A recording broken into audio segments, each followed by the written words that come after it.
Okay, who hasn't gotten in a funk before in their lives? Either you wake up in the morning and you're just not yourself, or maybe you're in a funk for several days or weeks or even months. Your job has lost interest to you. Your business is not worth the energy that you're trying to put out. Your relationship is dull. You're just wondering, what am I doing with this thing called life? You just can't get going. Well, I've been there. Definitely been there. And I've come up with a few ideas that have helped me get out of my funk, and I hope they help you too. Number one, learn something. Now, either it can be a course that you're going through for personal development, or maybe you don't have that time or money for that, and maybe you just want to hop on YouTube and find something you're interested in. You want to change the oil in your car. Maybe you want to learn a new stitch, or you want to cook a new dish or something ethnic that you've never cooked before. You know, you can find anything to learn that you want to learn right on YouTube. Learning something develops new areas of our brains and helps us turn around the funks that we can tend to get into. That's number one. Two, physical exercise is crazy helpful for turning around our funks. And you know what? It doesn't have to be really more than 10 or 15 minutes. Sometimes people tell me, oh, I don't have time to take care of my body. I don't have time to exercise. And I say to them, you don't have 10 minutes to take care of your body? I mean, seriously, it's all it takes. You could do a 10-minute walk as part of your lunch break. You could do 15 minutes of cardio when you first get out of bed in the morning. Sometimes I sleep in my exercise clothes if I know my morning time is going to be limited. So all I have to do is jump out of bed and start moving. Just do something simple that you enjoy that involves physical. It can be stretching. You know, stretching and yawning is really good for the body too. So get some physical exercise. 3, do something nice for yourself. Sometimes when I want flowers, all I do is I go buy a single rose.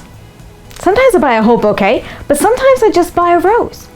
And it's just really crazy how much difference it makes to have a rose or a candle right next to me in my office. Oh, and if you can do something for yourself that involves a sense of smell, that actually triggers some really nice sensations in our brain and helps to lift our spirits. 4, now this is a fun idea and might seem a little crazy, but you're sitting at work and somebody has totally annoyed you and you don't know what to do. You're like so angry, but you have this little private space in your cube, right? Do this. Just put a pen or pencil in your mouth. Now what happens, see that? When you put a pen or pencil in your mouth, the corners of your mouth go up. And the weird thing is that tells your brain that you're smiling. And remember a couple weeks ago we talked about the chemicals that get released in our bodies based on the kind of thought that we have?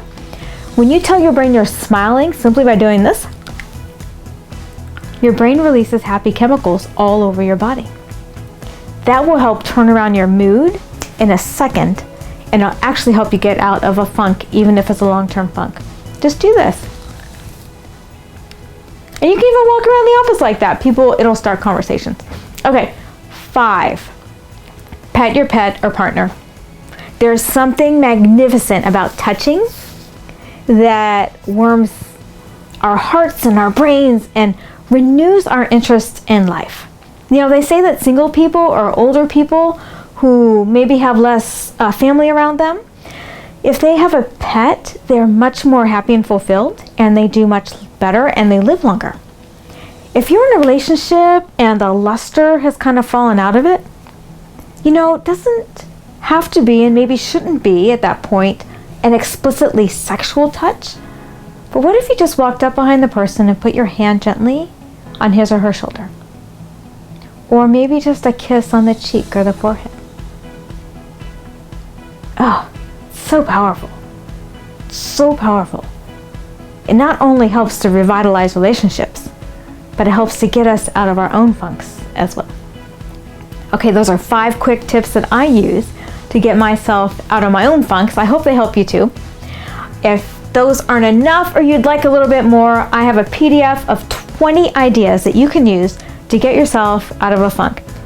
Why waste another day living in a funk rather than in the excitement and joy and happiness that you were created to experience. You can create your life. You can, if you want.